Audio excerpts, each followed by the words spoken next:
తెలంగాణలో మరో కొత్త పథకాన్ని ప్రకటించారు సీఎం రేవంత్ రెడ్డి. ఎన్నికల్లో ఇచ్చిన హామీ మేరకు భూమి లేని రైతు కూలీలకు సంవత్సరానికి 12,000 ఆర్థిక సాయం అందిస్తామని కాంగ్రెస్ పార్టీ హామీ ఇవ్వగా అందుకు సంబంధించి ఇప్పుడు సర్కార్ కీలక నిర్ణయం తీసుకుంది. జనవరి 4న జరిగిన కేబినెట్ భేటీలో ప్రధానంగా 3 హామీలపై కీలక నిర్ణయం తీసుకున్నట్లు సీఎం రేవంత్ రెడ్డి ప్రకటించారు.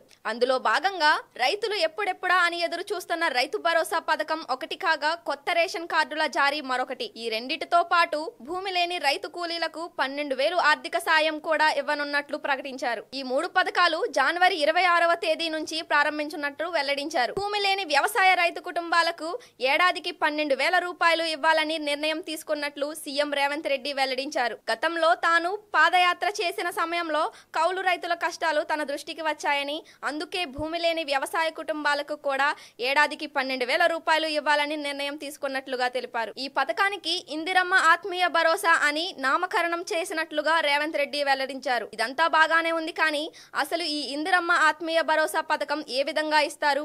ఏ ప్రాతిపదికన రైతు కూలీలను గుర్తిస్తారు? కేవలం రైతు కూలీలకే ఇస్తారా? కౌలు రైతులకు కూడా ఇస్తారా? ఈ మొత్తాన్ని నెలకు ఇంత అని ఇస్తారా? ఒకేసారి మొత్తం అకౌంట్ లో వేస్తారా?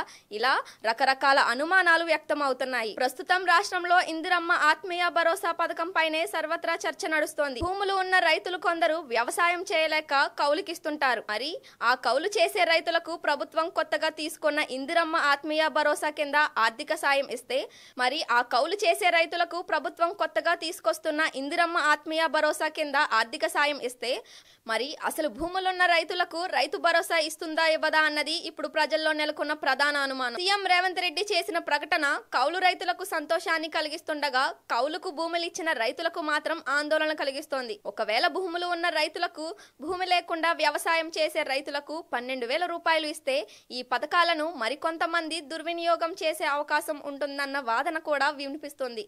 కౌలు రైతులకు ఇందిరమ్మ ఆత్మీయ భరోసా ఇవ్వాలంటే ఆ రైతు ఏ పొలంలో వ్యవసాయం చేస్తున్నారు, దాని తాలూకా కౌలు పత్రాలు తీసుకోవాల్సి వస్తుందా? ఒకవేళ అది సదరు రైతు ఇస్తే ఆ రైతుకు రైతు భరోసా వచ్చే అవకాశం ఉండదు. మరి అలాంటప్పుడు కౌలు రైతులకు భూమి ఉన్న రైతులు సహకరించే పరిస్థితి ఉంటుందా అన్న చర్చ కూడా జరుగుతోంది. అసలు సీఎం రేవంత్ రెడ్డి తీసుకున్న నిర్ణయం ఆచరణ సాధ్యమైనదేనా అన్నది ప్రస్తుతం జోరుగా చర్చ నడుస్తోంది.